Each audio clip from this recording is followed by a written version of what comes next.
Hi everybody, I'm Bill Sanders and this is Watch Art Sci, the art and science of watch collection.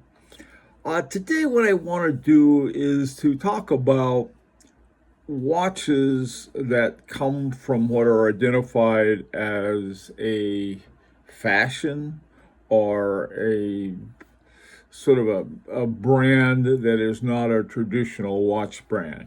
For example, watches by Patek Philippe, Vacheron Constantin, Rolex, and so forth. People identify those as clearly watch brands. On the other hand, where you have a brand like Chanel or Louis Vuitton or some of these other ones, they say, wait a minute, those are fashion brands. Well, the thing of it is that it's important to understand not sort of the identity of the brand, but rather the value of the watch. Some of these are extremely good watches by the same criteria that Rolex or Patek Philippe or any of these others would be judged as being good watches to have. So that's what I'm going to talk about. But before we do that, I wanted to take a look at really watch values. I've heard a lot of people say, well, does it lose its value after you buy it? Well, let's take a look at that first of all. Now, there are three types of values that we can really talk about. First of all is horological value. And that's pretty steady. In other words, if you get a really good watch, let's say this is Vacheron Constantin. This is a good watch. This particular one has a good movement. I think it's a 4400 by Vacheron Constantin. The horological value of this watch is going to stay pretty steady. It's a good watch. The second value is the price. Now, the price is variable. If you buy a watch, let's say for $10,000, a year later it's worth, let's say, $5,000. Someone might say, well, that thing lost its value. No, it didn't lose its value. It still has the same horological value. It just lost its price. Or it may go up. So price is not the same as value. It's simply it's something, it goes up or down depending on lots of things. Certain brands such as Rolex and Patek Philippe have a reputation for maintaining high prices. Others, like more recently, like FP Journe, have their prices have gone up so much that they're out of reach of people who could afford them at one time. Now, the final is popularity. If a watch is popular, it's going to keep its price. The value is not going to change. In fact, it could be not a very good watch, horologically speaking. It could be wildly popular, though. So popularity value is something that it can go up and down, and it's also usually fairly transient. So it would go up and then down, and but it has an impact. Now, I've got a watch there called the Daniel Roth Metropolitan. Now, the horological value of that watch, I judge it to be high. The reason for that is, first of all, Daniel Roth is a world-class watchmaker, so that's one thing. Second of all, it's a unique watch, and there's some other features about it that I really like. Now, the price, the MSRP was originally between $10,000–$12,000, something in that. That may be a little high, but those are some quotes that I found. Now pre-owned, I picked one up for about $3,000, about a little over a year ago, and then more recently, I was looking around, and the popularity has gone up, and they were around $9,600. Okay, so what we're looking at when we talk about value and price and popularity, those are variables that are very much independent of one another. If you look at on a little diagram I have there, I got a straight blue line. That's your horological value. That's not going to change. You have a good watch, and it's going to stay a good watch unless you mistreat it or bang it up or something. Now, the MSRP will start at one point, and then after the initial purchase, like most things, the price goes down. The value stays the same, remember, but the price goes down. Let's say that it goes down to a pre-owned price. And this is what happened to me with the Daniel Roth. They dropped a lot in price. They're from the early 2000s, and so they weren't, I don't know why, but they went down. And then, more recently, people rediscovered them. And so the popularity was rising, and usually when the popularity rises, so does the price, and that's exactly what happened. Now, to me, the best friend that a watch collector has is when you have a watch that doesn't keep its price. After initial purchase, it drops like a rock. And people say, well, they don't want a watch like that. But if you stop and think about it, you don't buy them new. You don't buy them at MSRP. You wait until they drop, or you go to a secondary source where they're much lower. And that's how you get, and you can find a very good watch there that's not particularly popular. And then if you pick a good one, then when they go up again in price, but they don't change in value. But that's pretty much what I'll do. I'll find a good watch that I can afford. I'm not going to pay full price for it at MSRP if I can help it. I have before, but sometimes you can help it. And then one that I really like, find it on the pre-owned market that's way down from the MSRP. Can buy it, and I have the same high horology or the same horological value. Okay, so that just wanted to point that out. A lot of people ask about, they say, well, will the value of the watch drop? No. The price may drop, and then it may go back up again. All right. But the value, the thing to focus on is the value. And then if you get your mitts on a high value watch, it'll stay high value.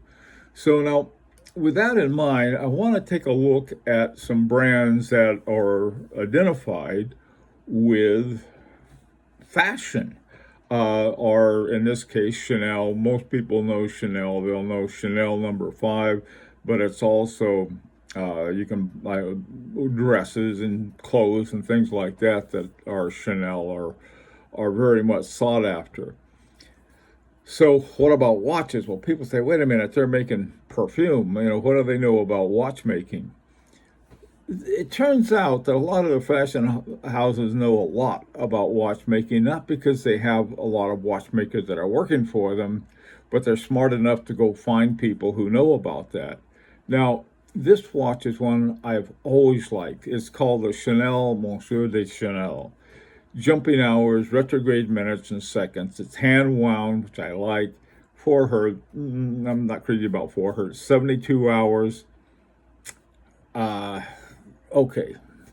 The big thing is, though, it was called Caliber 1 is what they put in this particular watch. And Roman Gautier aided in the development of watch. Now, if you go to Roman Gautier watches, you're going to find watches more around $500,000. So not 500,000, but around 100,000. Now, you may find some as high as 500,000. All right, so here you have a watch, and now I'm not saying that this is to everybody's taste. It's clearly not, but it is to mine, and that's what counts, and it should count with everybody. Not worrying about what somebody else thinks you should wear, but what you would like. In this particular one, I like the retrograde minutes. I like the jumping hours. To me, that's a cool watch, and they have it in either the what they call a beige gold or black ceramic.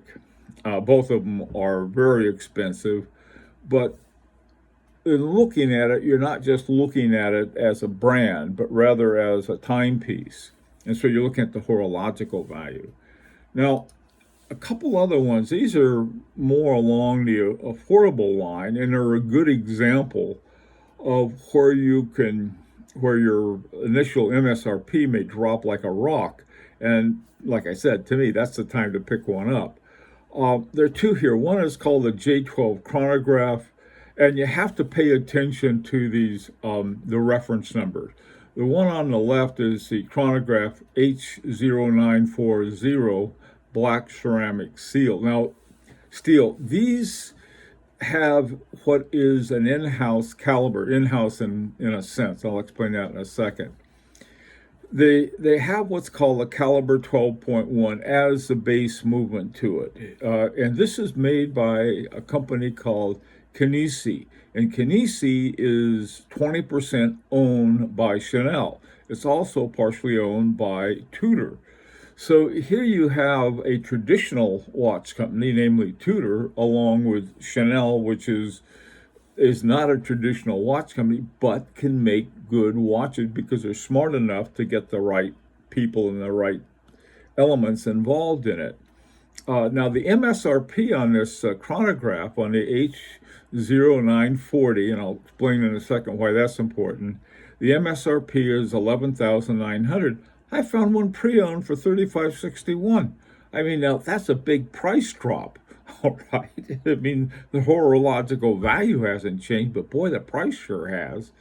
Now, why is that number H0940 important? And why did I mention it? It's important because Chanel, at an earlier time with the J12, were using, I think they were using ETA movements, which aren't bad. They're just inexpensive and not associated with the highest of horology, I'll put it that way.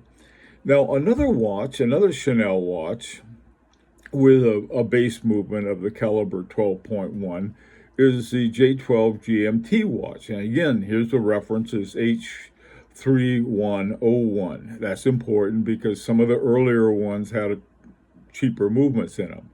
MSRP on this one is $10,150. The secondary market, I found it brand new, okay, for $74.77. So here are a couple watches with a much better movement, and people are worried about, oh, it says Chanel. Chanel owns 20% of FP Journe. So, I mean, it's something, if you can get that out of your head, I think you can find some really good buys on watches. Now, the next watch that I want to take a look at is our watch company is Fabergé. Fabergé again is it's associated initially with the Fabergé egg, which is the Russian czars had, and then they became a jewelry company and so forth.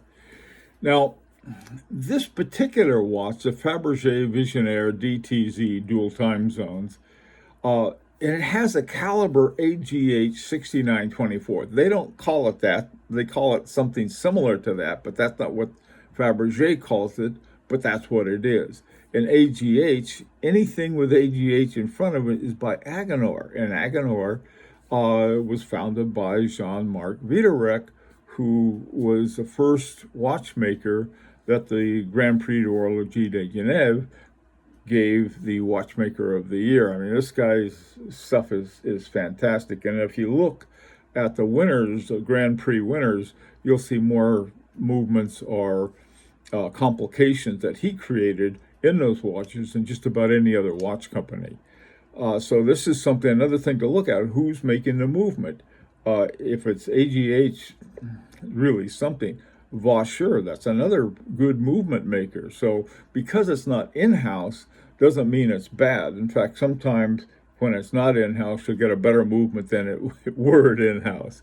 This particular watch, the Visionnaire DTZ, I think it won a Grand Prix award for the best travel watch. It's just in the center where it shows 24. That's your second time zone on a 24-hour zone. This next watch by Fabergé, it's an amazing watch.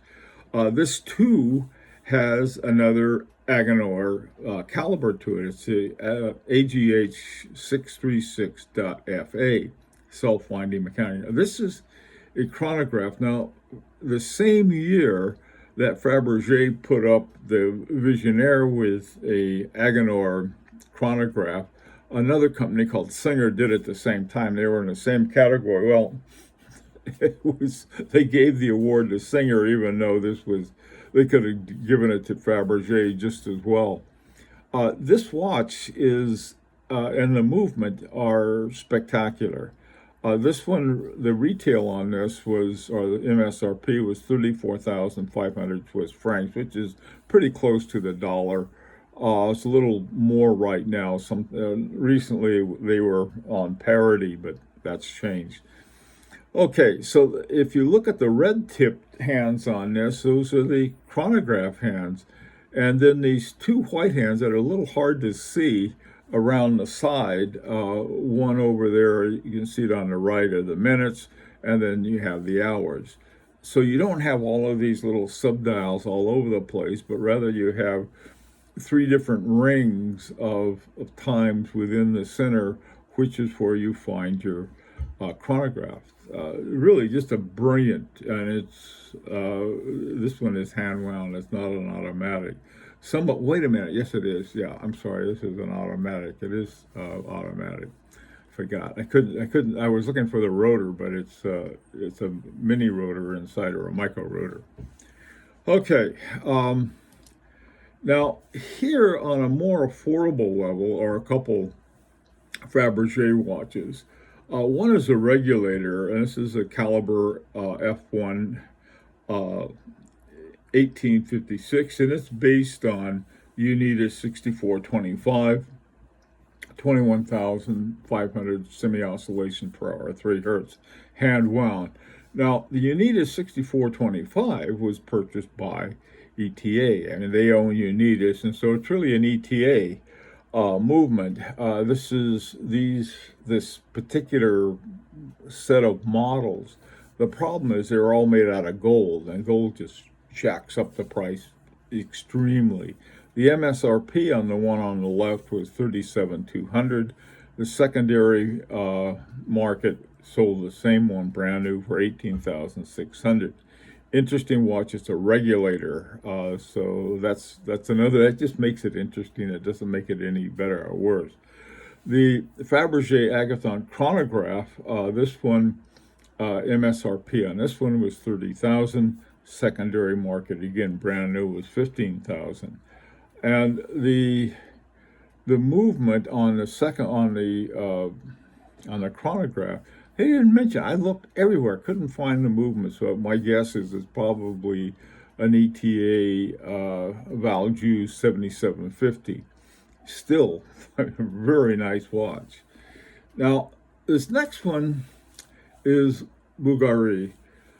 Bvlgari it's sort of a long story. Bvlgari is best known for various aspects of fashion, of handbags and dresses and so on and so forth, and jewelry. Now, but they also are heavily engaged in watchmaking. And here are two that are, I'll say, the one is the Bvlgari Octo Birecto, and it has a caliber GG 7722. The GG 7072 is for Bvlgari. So it's a really interesting watch. It has a retrograde calendar on it. It's got retrograde minutes, and then it's got jumping hours in the center. MSRP on this was 18,600. Pre-owned. On eBay, I found it for roughly half that, $74.90 would be pre-owned. Now, another one, I've talked about this watch a lot, is the Bvlgari Octo Roma. This watch is all over the map in price. The MSRP, you go to the Bvlgari site, and it's 7,050. On the secondary market, this particular one, I found the same watch at Prestige time for about $1,500 less, for 5,640. Love this watch. It's just a flat out good watch. By the way, too, yeah, I mentioned the one with a black dial at a place called Luxury Closet was 42.25. Again, this is a brand new one, 40 millimeter steel. The caliber in this one is a BVL 191, and the BVL 191 is a Bvlgari built movement, so it's very much of an in-house movement. Now you're thinking, well, what have they done lately?